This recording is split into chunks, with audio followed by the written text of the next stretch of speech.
Good morning students.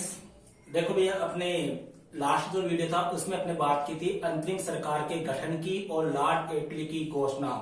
देखो भैया, British प्रधानमंत्री लॉर्ड एटली ने 20 फरवरी 1947 को यह घोषणा की कि हर हाल में 30 जून 1948 से पहले भारत को क्या कर दिया जाएगा, आजाद कर दिया जाएगा, भारत को स्वतंत्र कर दिया जाएगा। और भारत को स्वतंत्रता दिलाने के लिए या भारत को सत्ता सौंपने के लिए ब्रिटिश प्रधानमंत्री लॉर्ड एटली ने माउंटबेटन को भारत का वायसराय या गवर्नर जनरल बनाकर कहां भेजा, भारत में भेजा।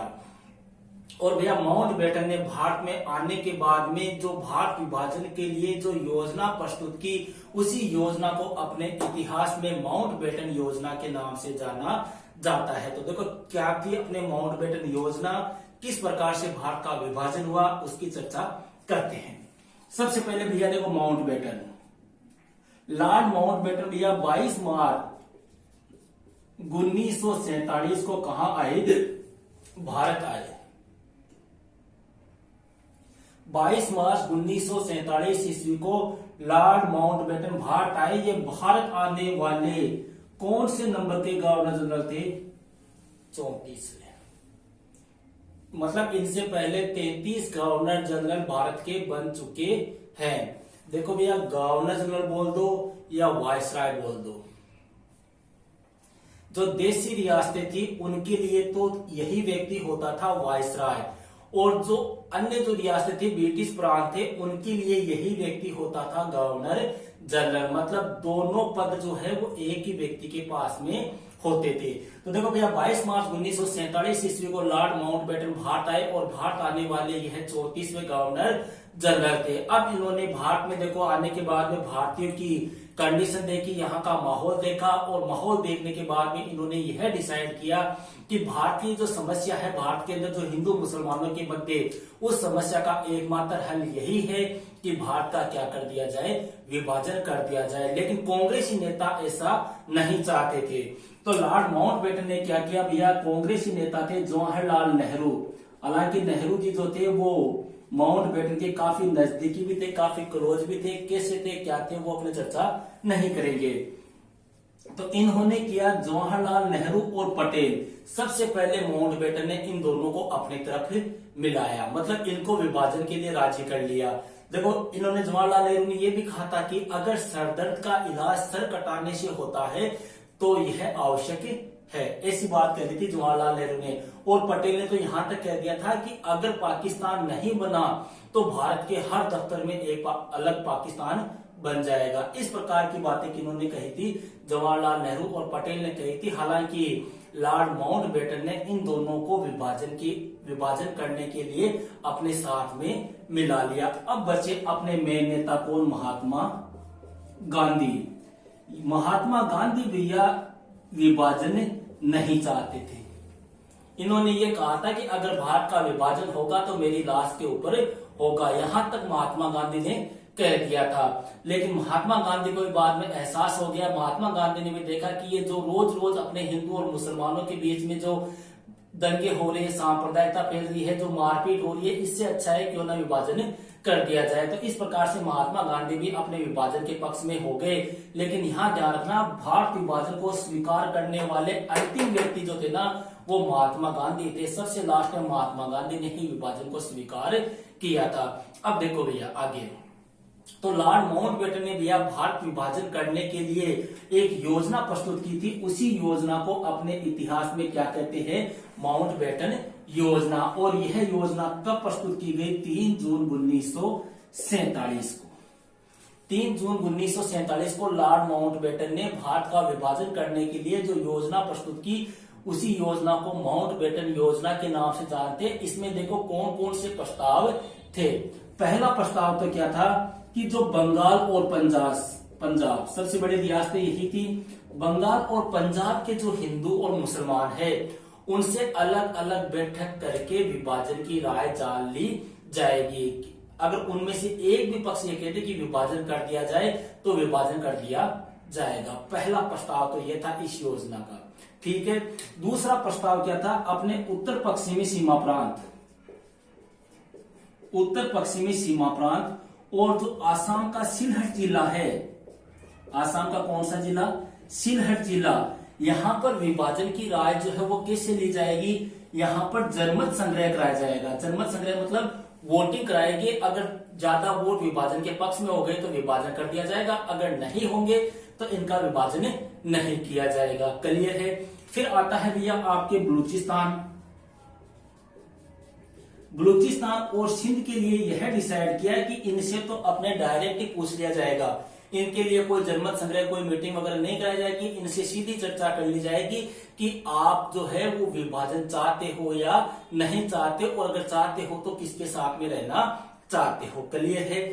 फिर बची भैया आपके कौन? देसी रियासतें। देसी रियासतों को यह कहा गया कि आपको भारत या पाकिस्तान दोनों में से किसी भी एक में शामिल होना पड़ेगा, आप स्वतंत्र नहीं रह सकते। इस प्रकार के प्रस्ताव जो है वो किसमें थे? माउंटबेटन योजना में थे। तो ये थी भैया आपकी लॉर्ड माउंटबेटन योजना। इतना ही ध्यान रखना, यह योजना कब बनी थी? 3 जून 1947 ईस्वी को। विभाजन को सबसे अंत में स्वीकार किसने किया? महात्मा गांधी ने। कब आए थे गवर्नर जनरल भारत में? 22 मार्च 1947 को। यहां तक क्लियर है? अब बात करते हैं भैया भारत का स्वतंत्रता अधिनियम। नेक्स्ट पॉइंट जो आता है, माउंटबेटन योजना हो गई, योजना के बाद में भारतीय स्वतंत्रता अधिनियम। ये अपने इस बुक का अंतिम टॉपिक है, इस चैप्टर का अंतिम टॉपिक है ये, भारत स्वतंत्रता अधिनियम। 18 जुलाई 1947। देखो भैया भारतीय स्वतंत्रता अधिनियम क्या है? माउंटबेटन योजना हो गई। बेटन ने अपनी योजना प्रस्तुत कर दी कि इस प्रकार से भारत का विभाजन होना चाहिए। इस प्रकार से अपने विचार विमर्श करके उन्होंने सारे प्रस्ताव अपने सौंप दिए। अब जो माउंटबेटन योजना थी, जिसको जो अपने 3 जून 1947 को बनी थी, उसी माउंटबेटन योजना को वैधानिक दर्जा दिलाने के लिए ब्रिटिश प्रधानमंत्री लॉर्ड एटली ने देखो क्या किया, इस योजना को 15 जुलाई 1947 को तो पेश किया अपने हाउस ऑफ कॉमन्स में। मतलब जो बेटन योजना थी ना, उस बेटन को वैधानिकता दिलाने के लिए उस योजना को 15 जुलाई 1947 को तो पेश कहां पर किया? हाउस ऑफ कॉमन्स, या अपनी भाषा में कहते हैं निम्न सदन। अपने होते हैं ना जैसे निम्न उच्च, वैसे वहां पे भी क्या होते थे? निम्न सदन और उच्च सदन। पहले निम्न सदन और उच्च सदन वैसे ही है जैसे अपने यहाँ पर अभी लोकसभा और राज्यसभा है। तो 15 जुलाई 1947 को तो कहां पेश किया? निम्न सदन में। और 16 जुलाई 1947 ईस्वी को पेश किया उसको लॉर्ड सभा में। लॉर्ड सभा बोल दो या अपनी भाषा में बोल दे उच्च सदन में, दोनों को यहां पर पेश किया। यहां पर पेश करने के बाद में 18 जुलाई 1947 को ब्रिटिश सम्राट के क्या करवा लिए? उस विधेयक के ऊपर क्या करवा लिए? हस्ताक्षर करवा लिए। इस प्रकार से माउंटबेटन योजना जो है वो क्या हो गई? पारित हो गई। और भारतीय स्वतंत्रता अधिनियम एक प्रकार से कहते हैं कि पारित हो गया। इस भारतीय स्वतंत्रता अधिनियम में टोटल कितनी धाराएं थी? 20 धाराएं थी। देखो अपने बात करते हैं भारतीय स्वतंत्रता अधिनियम की। लॉर्ड माउंटबेटन ने जो योजना बनाई थी ना, उसी योजना को लागू करने के लिए ब्रिटिश प्रधानमंत्री लॉर्ड एटली ने 15 जुलाई को तो पेश किया उसको निम्न सदन में, 16 जुलाई 1947 को पेश किया उस सदन में, और 18 जुलाई 1947 को ब्रिटिश सम्राट ने उसके ऊपर क्या कर दिए? हस्ताक्षर कर दिए। मतलब कि भारत को क्या कर दिया जाए? स्वतंत्र कर दिया जाए। इस प्रकार से साइन कर दिए। उसी को कहते हैं अपने भारत स्वतंत्रता अधिनियम। कब बना? 18 जुलाई 1947 को। इस स्वतंत्रता अधिनियम में टोटल कितनी धाराएं थी? 20 धाराएं थी। मेन धाराएं क्या थी वो देखते हैं। मेन धाराओं में भैया पहली धारा तो यह है कि 15 अगस्त 1947 ईस्वी को क्या हो जाएगा? भारत का क्या कर दिया जाएगा? विभाजन कर दिया जाएगा। मतलब भारत के 2 टुकड़े कर दिए जाएंगे। पहली बात तो ये थी। दूसरी बात, पूर्वी पंजाब अपने ये सिर्फ पूर्वी नहीं, पश्चिमी पंजाब, पूर्वी तो अपने रह गया, अपने पश्चिमी पंजाब, आपके आसाम का सिलहट जिला, अपने बलूचिस्तान, अपने सिंध, और इसके अलावा जो पूर्वी बंगाल का क्षेत्र है उन क्षेत्रों को, पूर्वी बंगाल का जो क्षेत्र है उन क्षेत्रों को किसमें शामिल किया जाएगा, पाकिस्तान में शामिल किया जाएगा। सेकंड बात ये हो गई। थर्ड बात ये थी कि जो रियासतें पाकिस्तान में शामिल हो जाएगी, इनके बाद में जो शेष रियासतें बचेगी वो किसमें शामिल मानी जाएगी, भारत संघ में शामिल मानी जाएगी। और जब तक दोनों देशों का अलग अलग संविधान नहीं बन जाता, तब तक दोनों देशों का जो शासन है वो कौन से अधिनियम के द्वारा संचालित होगा, 1935 के भारत सुधार अधिनियम के द्वारा क्या होगा, संचालित होगा। ये अपने क्या थी, इसमें धाराएं थी स्वतंत्रता अधिनियम में। पहली धारा पे क्या थी कि 15 अगस्त को क्या कर दिया जाएगा, भारत का विभाजन कर दिया जाएगा। दूसरी धारा थी कि पश्चिमी पंजाब, पूर्वी बंगाल, असम का सिलहट जिला, उत्तर पश्चिमी प्रांत सिंध और बलूचिस्तान को मिलाकर क्या बनेगा, पाकिस्तान बनेगा।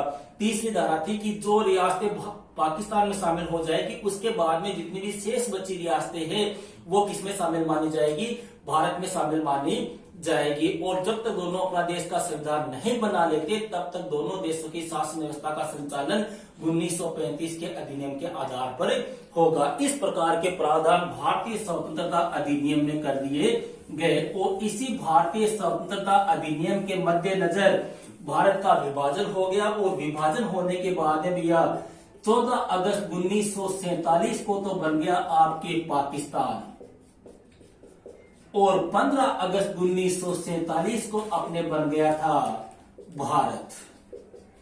देखो, पाकिस्तान के प्रथम गवर्नर जनरल जो बने थे वो बने थे अपने मोहम्मद अली जिन्ना, जिन्हें अपने इतिहास में कायदे आजम भी कहा जाता है। कायदे आजम के नाम से इनको संबोधित किया था महात्मा गांधी ने, ध्यान रखना इसको। और भारत के प्रथम गवर्नर जनरल बने थे लॉर्ड माउंटबेटन। अब देखो यहां पर 2-3 क्वेश्चन ध्यान रखना। स्वतंत्र भारत के पहले गवर्नर जनरल पूछे तो माउंटबेटन, और भारत के स्वतंत्र होने से पहले अंतिम गवर्नर जनरल कौन थे, तो भी माउंटबेटन। और अगर क्वेश्चन आ जाए स्वतंत्र भारत के प्रथम भारतीय गवर्नर जनरल, तो बने थे भैया अपने सी राजगोपालाचारी। क्लियर है? ये था भैया अपने भारतीय स्वतंत्रता अधिनियम। पार्ट 6 जो है वो आपके कंप्लीट हो चुका है। नेक्स्ट वीडियो में अपने स्टार्ट करेंगे चैप्टर 7। चैप्टर 7 में भी मैंने आपको राजस्थान का एकीकरण और 1857 की क्रांति वाला टॉपिक मैं आपको करवा चुका हूं। उसमें अपने कुछ प्रजामंडल है और कुछ अपने राजस्थान के प्रमुख क्रांतिकारी है, उनके ऊपर चर्चा करेंगे। वो अपने साथ नेक्स्ट वीडियो में। Okay, that's all.